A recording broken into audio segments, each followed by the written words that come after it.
द्विभाषी पद्धति या द्विभाषी विधि भी कह सकते हो आप। द्वि मतलब दो, भाषी मतलब भाषा, जिसमें दो भाषाओं का प्रयोग किया जाए वो द्विभाषी पद्धति हो गई, दो भाषाओं की विधि हो गई है। समझिए, द्विभाषी पद्धति के प्रवर्तक C.J. डॉडसन है। कौन है? C.J. डॉडसन। देखो कौन सी पद्धति है ये? द्विभाषी। द्वि का मतलब क्या होता है? दो, तो इसमें दो क्या आ रहे हैं? ड कितने आ रहे हैं? दो आ रहे हैं। ड कितनी बार आ रहा है इसमें? दो बार आ रहा है। तो द्विभाषी पद्धति के प्रवर्तक कौन है? डॉडसन। कौन है? डॉडसन। याद हो जाएगा, दो बार ड आ रहा है इसमें, डॉडसन। आगे देखिए आप, इस विधि में दो भाषाओं का प्रयोग एक साथ किया जाता है, इसलिए इसे द्विभाषी विधि कहते हैं। इसमें कोई एक व्यक्ति अपने मनोभावों को अपनी भाषा में व्यक्त करता है। कोई एक व्यक्ति क्या करता है? अपने मनोभावों को अपनी भाषा में व्यक्त करता है और दूसरा व्यक्ति उसे द्वितीय भाषा में अनुदित करता है। तो दूसरा व्यक्ति होता है उसका दूसरी भाषा में ट्रांसलेशन करता है। इस विधि के प्रयोग के लिए अध्यापक का दोनों भाषाओं में दक्ष होना आवश्यक है। भाई, अध्यापक जब तक दोनों भाषाओं की जानकारी नहीं रखेगा तब तक वो दोनों भाषाओं का ट्रांसलेशन नहीं करवा सकता। तो अध्यापक का दोनों भाषाओं में दक्ष होना बहुत जरूरी है। यह विधि भाषा शिक्षण के सिद्धांतों की क्या है? विपरीत। व्याकरण वाली भी क्या थी? विपरीत थी। दोबारा देखो, द्विभाषी पद्धति के प्रवर्तक हैं C.J. डॉडसन। ठीक है, इस विधि में दो भाषाओं का प्रयोग एक साथ किया जाता है, इसलिए इसे क्या कहते हैं? द्विभाषी विधि कहते हैं। इसमें कोई एक व्यक्ति अपने मनोभावों को अपनी भाषा में व्यक्त करता है और दूसरा उसे दूसरी भाषा में उसका अनुवाद करता है या उसे अनुदित करता है। इस विधि के प्रयोग के लिए अध्यापक का दोनों भाषाओं में दक्ष होना जरूरी है।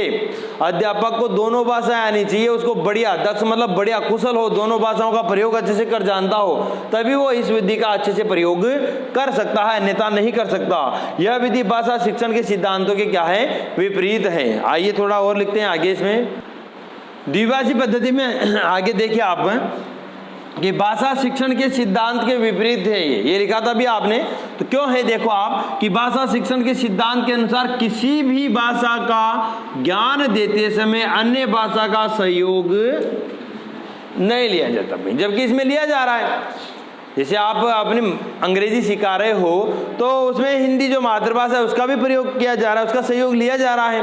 तो ये भाषा शिक्षण के सिद्धांतों के विपरीत है। व्याकरण अनुवाद विधि में भी यही किया जा रहा था, मातृभाषा का सहयोग लिया जा रहा था, इसलिए वो भी क्या है? भाषा शिक्षण के सिद्धांतों के विपरीत है। ये भी उसके विपरीत है, यानी कि जिस भाषा को दूसरी भाषा को सिखाया जाए तो शिक्षण के सिद्धांत के अनुसार तो ये है कि दूसरी भाषा का बिल्कुल भी सहयोग नहीं लिया जाए और उसी भाषा में उस भाषा को सिखाया जाए, तो ये इसमें सहयोग नहीं लिया जाता, इसलिए व्याकरण सिद्धांतों के विपरीत हैं।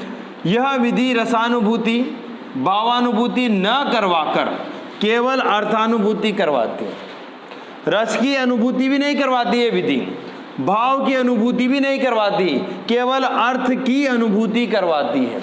यानी कि आप उसका ट्रांसलेट, वही अनुवाद वाली बात है, इसमें भी आप दूसरी भाषा का अनुवाद करते जाओगे तो अनुवाद में ध्यान रहेगा आपका, उसका रस कहाँ से आएगा आप में, उसका भाव, यानी कि भाव की अनुभूति नहीं हो पाएगी। तो यह विधि रसानुभूति व भावानुभूति न करवाकर क्या करवाती है? केवल अर्थ की अनुभूति, यानी कि अर्थ ही समझाती है केवल।